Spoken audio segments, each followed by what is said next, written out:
작성하시겠습니다.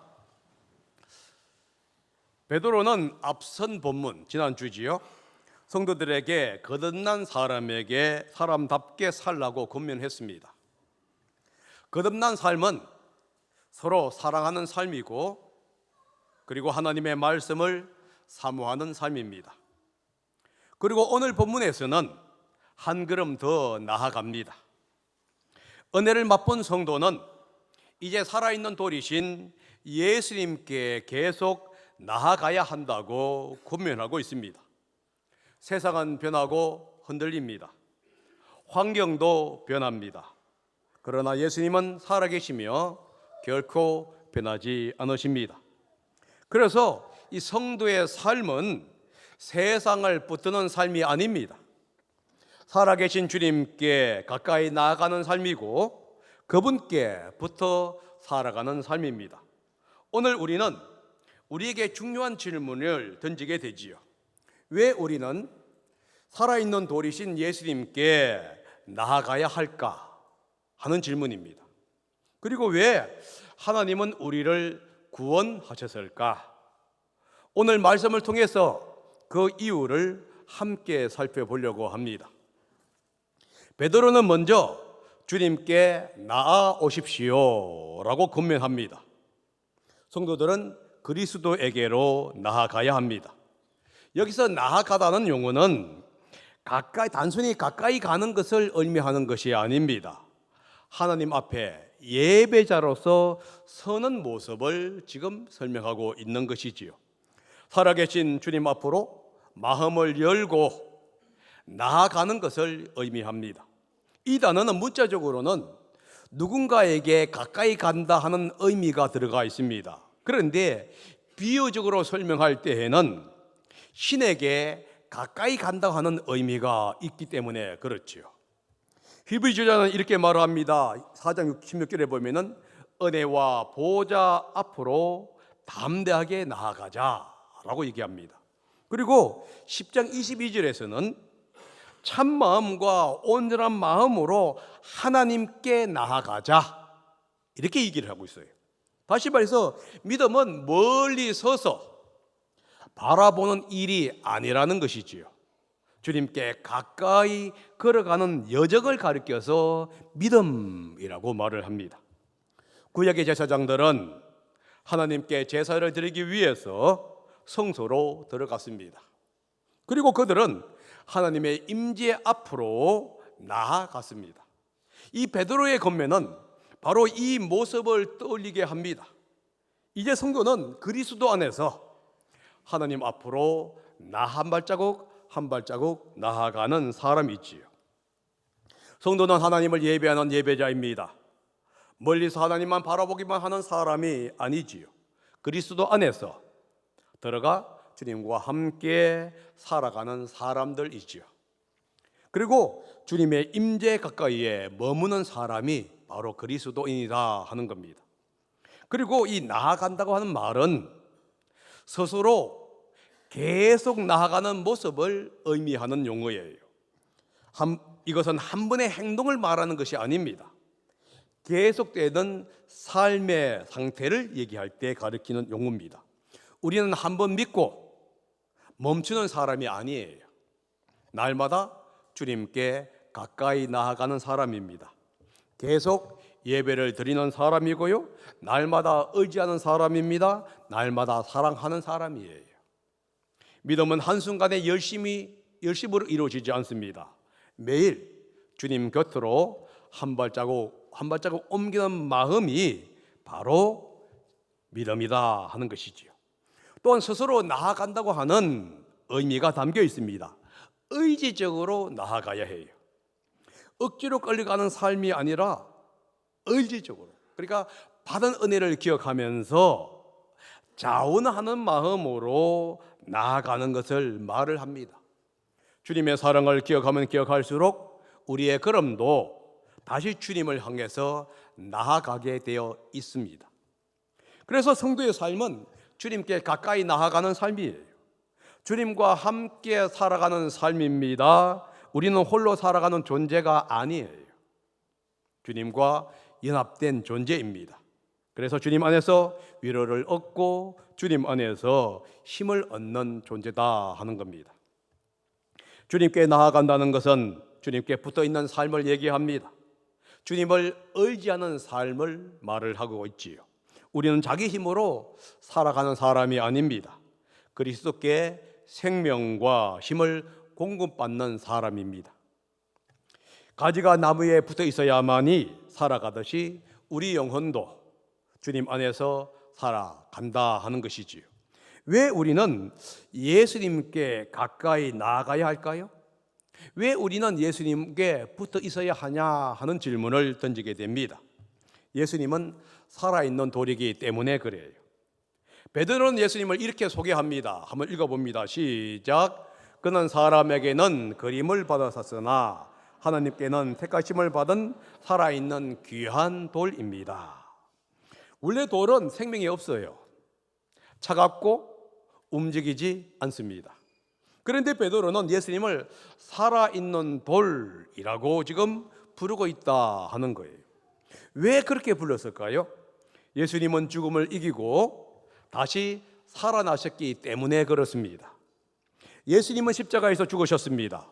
그러나 죽음에 머물지 않으셨어요. 부활하셔서 지금도 살아 계십니다. 그래서 예수님은 과거 속의 인물이 아니에요. 현재 우리 곁에서 살아 역사하시는 분이다 하는 겁니다. 우리도 마찬가지지요. 이 부활이라는 것은 뭐냐? 우리의 삶의 현장 속에서 우리에게 새로운 힘을 주는 능력이 되는 거예요. 우리는 실족할 수 있습니다. 넘어질 수 있습니다. 그러나 부활의 주님과 함께 다시 일어서는 것, 이것이 바로 신앙이다 하는 겁니다. 그래서 우리는 예수님께 나아가야 합니다. 살아계신 분만이 생명을 줄 수 있기 때문에 그래요. 지친 마음을 붙들어줄 수 있는 분도 예수님이십니다. 흔들리던 믿음을 다시 일으켜서 세울 수 있는 분도 주님이시다 하는 거예요. 교회를 붙드시고 성도를 새롭게 하시는 분이기 때문에 그렇습니다. 메마른 땅에 비를 기다리듯이 우리의 영혼도 이제 주님이 필요하다는 것을 우리는 인식해야 합니다. 당시 성도들은 세상에서 버림받은 사람들처럼 보였습니다. 핍박 가운데 살았어요. 내일이 보이지 않았어요. 그때 베드로는 중요한 사실을 얘기합니다. 사람들은 예수님을 버렸습니다. 하지만 하나님은 그분을 가장 귀한 돌로 세우셨습니다. 이렇게 말씀하면서 성도들께 이렇게 권면합니다. 너희도 살아있는 돌에 붙어있는 살아있는 돌들이다 라고 말씀하시는 거예요. 그러니까 예수님이 살아있는 돌이에요. 우리는 그 예수님께 붙어있는 살아있는 돌들이다 라고 지금 베드로가 우리에게 권면하면서 예수님께 붙어있는 한 우리는 결코 죽은 돌이 아니라 생명이 없는 돌이 아니라 살아있는 돌이 된다는 사실을 우리에게 강하게 강조하고 있는 것이지요. 예수님은 교회의 기초가 되시는 분입니다. 성도는 그 기초 위에 세워지는 살아있는 돌이지요. 베드로는 이것을 가리켜서 뭐라고 부르고 있냐면 신령한 집이라고 부릅니다. 이는 하나님의 성전이라고 하는 뜻입니다. 교회는 단순한 건물이 아닙니다. 하나님이 거하시는 성령의 전이라고 지금 말씀하고 있는 겁니다. 하나님께서 세워가시는 살아있는 공동체라는 거예요. 교회는 이미 완성된 공동체가 아닙니다. 완성된 집이 아니에요. 지금도 함께 세워져 가고 있는 공동체고 성전입니다. 그리고 그 중심에는 살아있는 돌이신 예수님이 자리를 잡고 계신다 하는 겁니다. 여러분, 성전의 존재의 목적이 무엇입니까? 예배지요. 그래서 베드로는 성도를 가리켜서 거룩한 제사장이라고 말을 하고 있는 거예요. 성도는 하나님께 나아가 예배드리는 사람이다. 다시 말해서 제사장이다고 얘기하는 겁니다. 구약의 제사장들은 짐승이나 곡식을 가지고 이제 성전으로 들어가 예배를 드렸습니다. 그러나 이제 우리는 우리의 몸을 가지고 하나님께 예배드리는 예배자이다 하는 거예요. 그래서 로마서 12장 1절은 이렇게 말하지요. 너희 몸을 하나님이 기뻐하시는 산 제사로 드려라 라고 얘기합니다. 그리고 베드로는 똑같은 말을 다른 표현을 써서 얘기하는데, 그래서 여러분은 예수 그리스도로 말미암아 하나님께서 기쁘시게 받으실 신령한 제사를 드리십시오 이렇게 얘기하지 않고 드리는 거룩한 제사장입니다 라고 얘기하는 거예요. 여러분, 우리는 산제사로 드려야 할 뿐만 아니라 이 산제사로 드리는 제사장이라는 사실을 우리는 인식해야 한다고 베드로가 권면하고 있습니다. 그러므로 여러분, 성도는 단순히 예배에 참석하는 자가 아니에요. 참석해가지고 설교를 누가 하고 있느냐, 찬송을 누가 하고 있느냐, 은혜롭구나 이렇게 말하는 사람이 아니라는 거예요. 오히려 삶으로, 찬양으로, 말씀을 들으면서 형제와 자매의 사랑의 교제를 통해서 예배 드리는 예배자이다 하는 겁니다. 우리의 하루의 선택으로 하나님을 높이는 사람이 성도입니다. 교회가 존재하는 이유는 하나님께 예배하기 위해서였습니다. 성도의 삶의 목적도 마찬가지라고 하는 겁니다. 하나님께 예배를 드리기 위해서 우리가 존재를 하지요. 그러므로 우리는 오늘 또 살아있는 돌이신 예수님께 나아가야 한다는 거예요. 그분께 붙어 있어야 합니다. 그분께 생명을 공급받아야 합니다. 그리고 그분께 예배를 드려야 하지요. 그리고 그분 안에서 살아가야 한다 하는 겁니다. 그러면 왜 우리는 예수님께 나아가야 할까요? 왜 살아있는 돌이신 예수님께 나아가야 하느냐 하는 것이지요. 그 이유는 예수님에 대한 반응이 우리의 삶과 영혼을 결정하기 때문에 그래요. 예수님을 믿고 의지하는 사람에게는 예수님은 구원의 반석이 되십니다. 그러나 예수님을 거절하는 사람에게는 예수님은 걸림돌이 되신다라고 말씀하고 있지요. 베드로는 7절에서 이렇게 말씀합니다. 한번 읽어봅니다. 시작. 그러므로 이 돌은 믿는 사람 여러분에게는 귀한 것이지만 믿지 않는 사람에게는 집 짓는 자들이 버렸으니 모퉁이의 머릿돌이 된 돌이요. 다시 말해서 믿는 자에게는 귀한 돌이 됩니다. 그런데 믿지 않는 자에게는요, 버려진 돌이다 하는 의미가 들어갑니다. 살아있는 돌이신 예수님은 믿는 우리에게는 귀한 분이에요. 존귀한 분입니다. 생명의 은인이라고 얘기할 수 있습니다. 그러나 믿지 않는 사람에게는 버린 돌이 되는 거예요. 여기서 믿는 사람은 딱 한 번 믿는 사람을 뜻하지 않습니다. 계속해서 예수님을 신뢰하는 사람을 가르쳐요. 흔들리는 순간에도 주님을 붙드는 사람입니다. 눈앞의 현실보다 주님의 약속을 더 의지하는 사람이에요. 여러분, 우리의 삶은 항상 흔들리지 않아요. 아침에 굳게 다짐을 합니다. 그러나 발걸음을 옮기는 순간 흔들흔들합니다. 바람에 흔들리듯이 우리의 신앙도 흘리고 우리의 삶도 흔들려요. 그러나 그 흔들림 속에서도 굳게 붙잡아야 할 분이 예수님이라고 지금 이야기하고 있는 거예요. 그렇게 주님을 의지하는 사람은 결코 무너지지 않는다는 거예요. 결코 부끄러움을 당하지 않습니다. 그러나 믿지 않는 사람은 넘어져요. 여러분, 같은 예수님인데 왜 결과가 완전히 다르게 나타날까요? 어떤 사람에게는 귀한 돌로 다가오고 어떤 사람에게는 버린 돌로 다가오냐 하는 거예요. 똑같은 예수님인데 차이는 뭐냐면은 예수님께 있는 것이 아니에요. 그분을 향한 우리의 반응에 있다 하는 거예요. 왜 그렇지요? 예수님은 하나님의 세우신 머리돌이시기 때문입니다. 사람들은 예수님을 거절했습니다. 쓸모없는 돌처럼 여겼어요.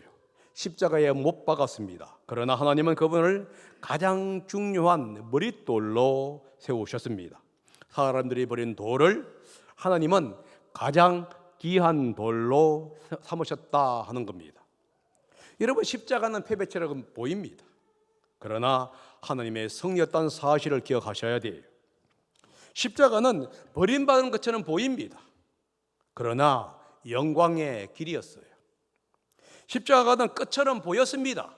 그러나 새로운 시작이었습니다. 십자가는 죽음처럼 보였습니다. 그러나 생명이 피어나는 자리였다는 사실을 우리는 기억해야 한다 하는 거예요. 그래서 어떤 사람들은 예수님을 구원의 반석으로 붙듭니다. 그리고 그분 안에서 흔들리지 않는 소망을 발견하게 되지요. 그러나 어떤 사람은 거절함으로 그 돌에 걸려 넘어집니다. 8절에서 베드로가 이렇게 말을 하고 있습니다. 또한 걸리는 돌과 넘어지게 하는 바위입니다. 똑같은 예수님이지만은 그분을 믿는 사람에게는 생명의 돌이 되고 살아있는 돌이 됩니다. 그러나 믿지 않는 사람은요, 걸리는 돌이 되고 넘어지는 돌이 된다고 이야기하고 있어요. 베드로는 이 말씀을 하면서 이사야서 8장에서 가져왔다 하는 겁니다.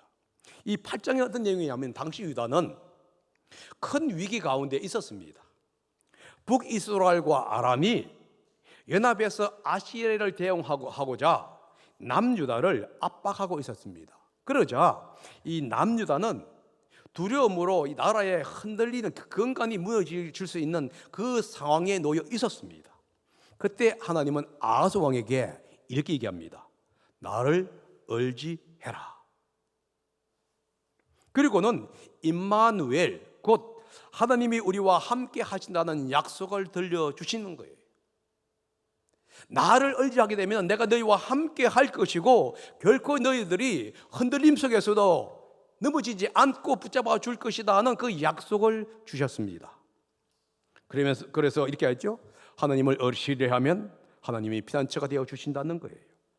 그러나 하나님을 거절하게 되면 걸림돌이 되게 해 주시겠다. 그런데 유다는 하나님보다 눈에 보이는 이 강대국인 아시리아를 더 의지합니다. 결국 그 선택이 그들을 무너뜨렸다 하는 것이지요. 여러분, 보이는 힘, 더 눈에 보였지만 오래가지를 못해요. 하나님을 떠난 선택은 결코 두려움을 더 크게 만든다는 사실을 기억하셔야 합니다. 지금 세계 정세를 보세요. 미국이 강대국입니다.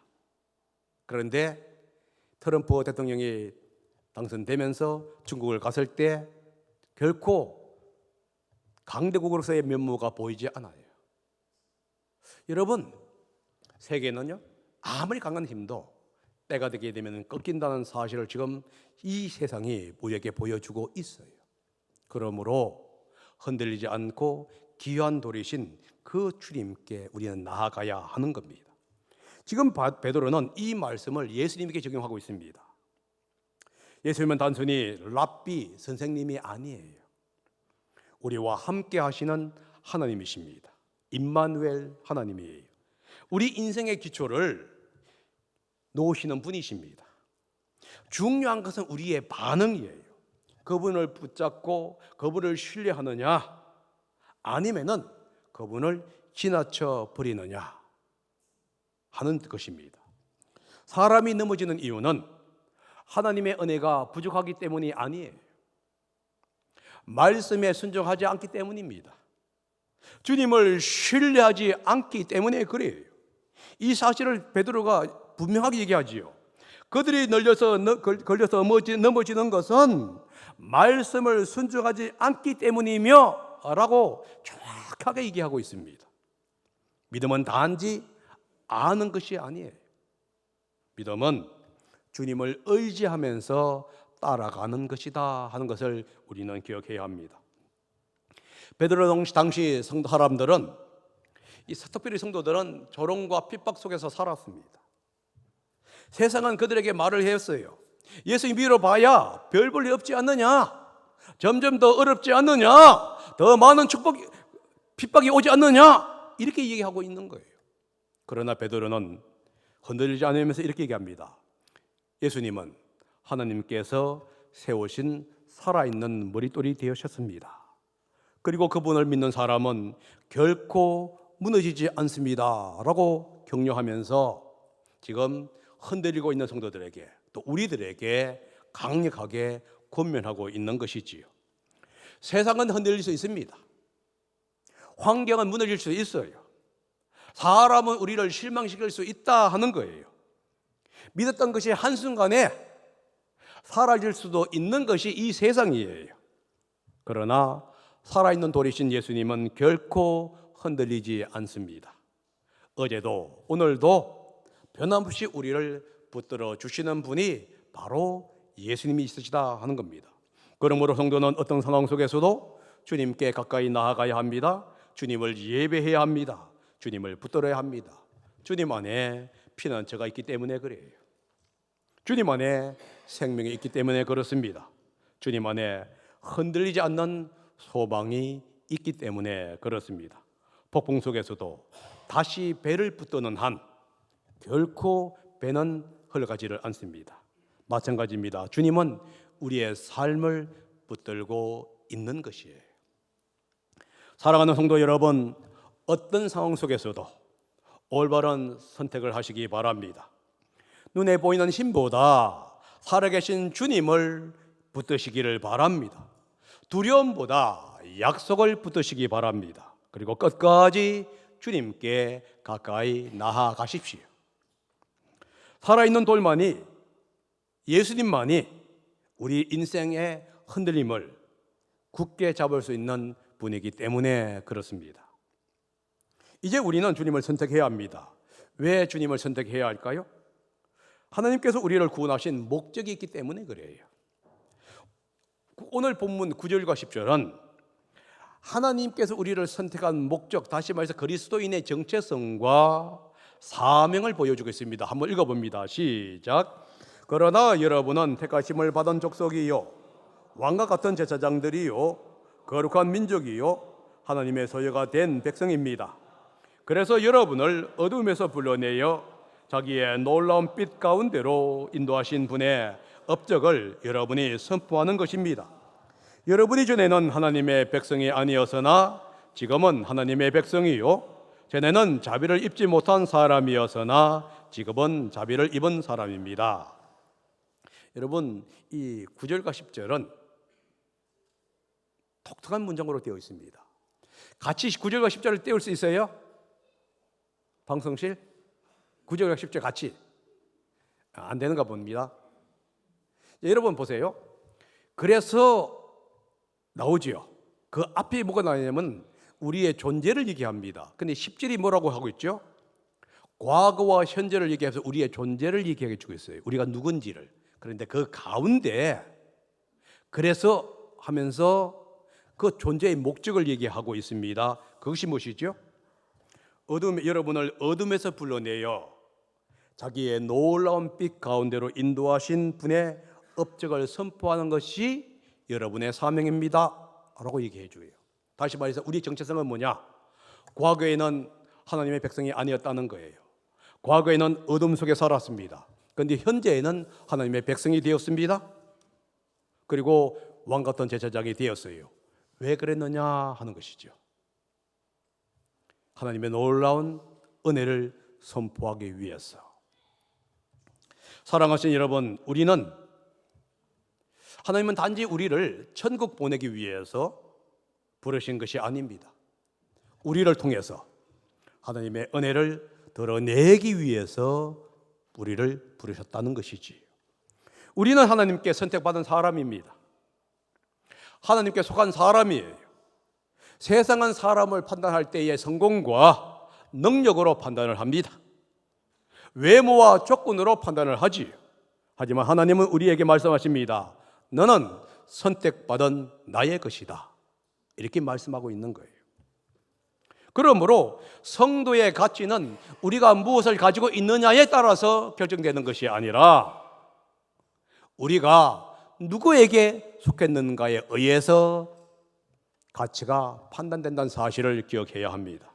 우리는 하나님 안에 있는 사람들이라는 것을 기억하셔야 합니다. 우리는 전에는 하나님과 상관없는 사람이었습니다. 긍휼이 무엇인지 알지 못했어요. 마음의 방향도 세상을 향해 나아갔습니다. 그러나 이제는 우리는 하나님의 백성이 되었어요. 하나님의 자비를 입은 사람들이 되었습니다. 우리의 신분이 바뀌었고 우리의 삶의 방향이 바뀌었다는 거예요. 그래서 성도는 세상 속에서 하나님을 드러내는 사람이지요. 베드로는 이것을 가리켜서 왕 같은 제사장이라고 얘기합니다. 구약의 제사장은 하나님과 사람 사이를 연결하는 있는 사람이었어요. 오늘 우리도 세상 속에서 그런 사명을 받았습니다. 하나님의 사랑을 세상에 전하는 통로로 우리는 부르심을 받았다는 것이에요. 그래서 성도는 말로만 신앙을 말하는 사람이 아닙니다. 삶으로 하나님을 보여주는 사람이 되어야 돼요. 사랑으로 하나님을 보여주어야 합니다. 섬김으로 하나님을 보여주어야 합니다. 용서와 인내로 하나님을 보여주어야 합니다. 거룩한 삶을 통해서 하나님을 보여주어야 하는 것이죠. 성도는 교회 안에서 있는 신앙인이 아닙니다. 세상 속에서 하나님을 드러내는 사람들이지요. 왜 우리는 세상 속에서 구별된 삶을 살아야 하지요? 우리가 보았던 9절 후반절이 그 얘기를 합니다. 성도의 사명 때문이에요. 다시 한번 읽어봅니다. 시작. 그래서 여러분은 어둠에서 불러내어 자기의 놀라운 빛 가운데로 인도하신 분의 업격을 여러분이 선포하는 것입니다. 하나님은 우리를 어둠에서 빛으로 불러주셨습니다. 죄에서 은혜로 부르셨습니다. 절망에서 소망으로 부르셨어요. 자기 중심적인 삶에서 하나님 중심의 삶으로 부르셨다 하는 거예요. 그리고 이 은혜를 세상에 전하도록 하셨습니다. 이것이 바로 성도의 사명입니다. 성도는 자기 이름을 높이는 사람이 아니에요. 성도는 하나님의 은혜를 드러내는 사람입니다. 그래서 우리는 자기보다도 하나님의 은혜를 자랑해야 합니다. 자기의 영광보다도 하나님의 영광을 나타내야 합니다. 우리의 삶을 통해서 누군가가 하나님을 보게 하는 것이 우리의 사명이다 하는 것이지요. 우리는 하나님의 은혜를 받은 사람답게 살아가야 합니다. 말과 행동으로 하나님을 전해야 되고요, 사랑과 섬김으로 하나님을 나타내야 합니다. 교회는 세상 속에서 하나님을 보여주는 믿음의 공동체이기 때문에 그렇습니다. 작은 친절 하나도 하나님의 사랑을 전하는 통로가 될 수 있다는 사실을 우리는 인식해야만 합니다. 우리는 더 이상 어둠 속에 사는 사람이 아닙니다. 빛 가운데 살아가도록 부름을 받은 사람이지요. 그래서 우리 인생의 목적은 나를 드러내는 데 있지 않습니다. 하나님을 드러내는 데 있습니다. 받은 빛을 세상에 비치는 여러분과 제가 되기를 예수님의 이름으로 축복합니다. 사랑하는 성도 여러분, 우리는 살아있는 돌이신 예수님께 붙어서 살아가는 사람이지요. 그분께 나아갈 때에 흔들리지 않습니다. 그분 안에서 생명을 얻게 되고 힘을 얻게 돼요. 그리고 하나님은 우리를 통해서 세상 가운데 빛을 비추기를 원하십니다. 5월은 특별히 부야피 초청 목장을 하는 달이지요. 하나님은 우리가 받은 은혜 안에 머물러 있기를 원하지는 않습니다. 아직 어둠 속에 있는 그 영혼들을 빛으로 나오도록 원하시는 거예요. 그러므로 우리는 그들을 위해서 기도해야 합니다. 사랑으로 섬겨야 되고요, 따뜻한 말과 작은 관심으로 복음의 통로가 되어야 합니다. 제가 어저께 들었던 얘기입니다. 어떤 목장은 그렇게 한다고 하더라고요. 매일 이 목장 혹은 목원이, 아마 그거는 목원이 보내는 것 같아요. 우리가 보야피 기도 제목이 있지 않습니까? 그 기도 제목에 보야피의 명단을 주고 카톡으로 올린답니다. 그러면은 이 카톡을 본 그 목적 식구들이 기도했습니다 하고 올린대요. 그러면 하루에 한 번씩을 기도할 수 있게 되겠지요. 그거 쭉 있는데 한 3, 4분이면 되겠지요. 여러분, 왜 그렇게 해서 할까요? 우리가 기도하는데 어떻게 할지를 모르기 때문에 그래요. 우리가 부야피는 정합니다. 그런데 기도를 어떻게 할지 모릅니다. 그래서 매주 올려줍니다. 그러면 그걸 그대로 읽는 거예요. 그리고 주님 함께 하십시오. 그런데 그분이 이렇게 얘기하더라고요. 과거에는 이 초청을 하게 되면 올까 하고 했는데 그렇게 기도하다 보니까 올 것 같은 예감이 든다는 거예요. 그러면서 기대가 된다는 거예요. 여러분, 이렇게 기도를 하게 되면은 마음이 바뀌는 거예요. 주님이 우리에게 얘기합니다. 기도를 하라고요. 그리고 또 용기가 내어서 한번 오시라고 얘기할 수 있습니다. 여러분, 이번 한 주 동안에 말씀과 기도로 주님께 가까이 나아가십시오. 예배가 여러분의 삶의 중심이 되십시오. 그리고 한 영혼을 품고 기도하면서 나아가 보시기 바랍니다. 그러면 살아계시는 예수님께서 여러분들을 인도하시는 그 역사를 경험하게 될 것입니다. 기도하겠습니다.